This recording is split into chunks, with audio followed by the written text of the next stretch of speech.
WNA pimpin BUMN, kedaulatan atau ketergantungan? Bayangin, perusahaan negara yang seharusnya milik rakyat sekarang boleh dipimpin warga asing.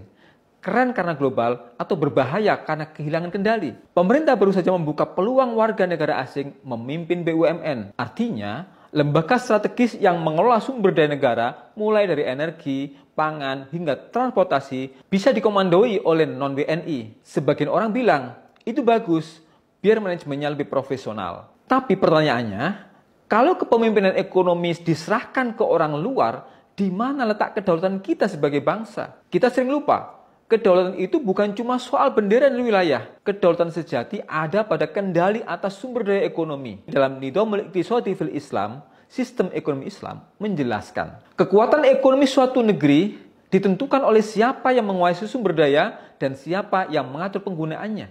Jadi, ketika BUMN yang seharusnya menjadi instrumen pengelolaan kekayaan umum dipimpin oleh orang asing, maka sesungguhnya kendali ekonomi kita sudah keluar dari tangan rakyat sendiri. BUMN bukan sekedar perusahaan, ia adalah alat negara untuk menjaga stabilitas ekonomi, distribusi kekayaan, dan kemandirian bangsa. Jika dikendalikan oleh WNA, maka orientasinya bisa bergeser dari kemaslahatan rakyat ke efisiensi kapitalistik, lalu ke kepentingan global. Contohnya sudah banyak. Ketika perusahaan asing menguasai tambang, hasilnya bukan pemertaan, tapi ekspor besar-besaran dan impor ketergantungan. Sekarang bayangkan, kalau pengambil keputusan strategisnya juga asing, kita bukan cuma kehilangan sumber daya, tapi juga arah kebijakan ekonomi nasional. Ekonomi Islam punya cara pandang berbeda.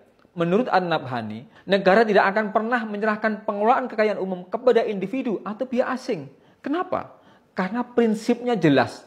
Kepemilikan umum seperti minyak, gas, listrik, dan tambang besar adalah milik rakyat. Dan negara hanya mengelola, bukan memperjualbelikannya. Dalam sistem ini, pengelolaan BUMN atau sektor strategis harus dilakukan oleh orang yang memahami ideologi negara. Bukan sekedar kompeten, tapi juga kesetiaan politik dan pemikiran kepada rakyat. Kedaulatan ekonomi berarti mandiri dalam keputusan, bukan tergantung pada keahlian asing yang bisa jadi punya kepentingan terselubung. Maka, yang harus kita lakukan bukan sekedar protes, tapi mengubah cara pandang kita tentang ekonomi. Kita perlu sadar bahwa selama paradigma yang dipakai adalah kapitalistik yang menilai ekonomi hanya dari efisiensi dan profit, maka penjajahan ekonomi akan terus berulang dalam bentuk baru. Solusinya, kembali pada sistem ekonomi Islam yang menempatkan rakyat sebagai pemilik hakiki kekayaan, negara sebagai pengatur amanah, dan pemimpin sebagai pelayan rakyat, bukan pelaksana kepentingan asing.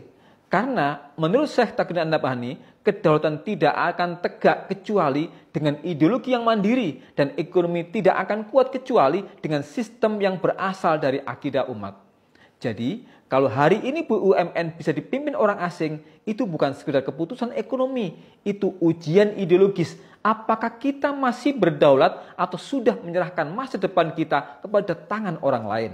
Bagaimana teman-teman? Tulis pikiran kalian pada kolom komentar.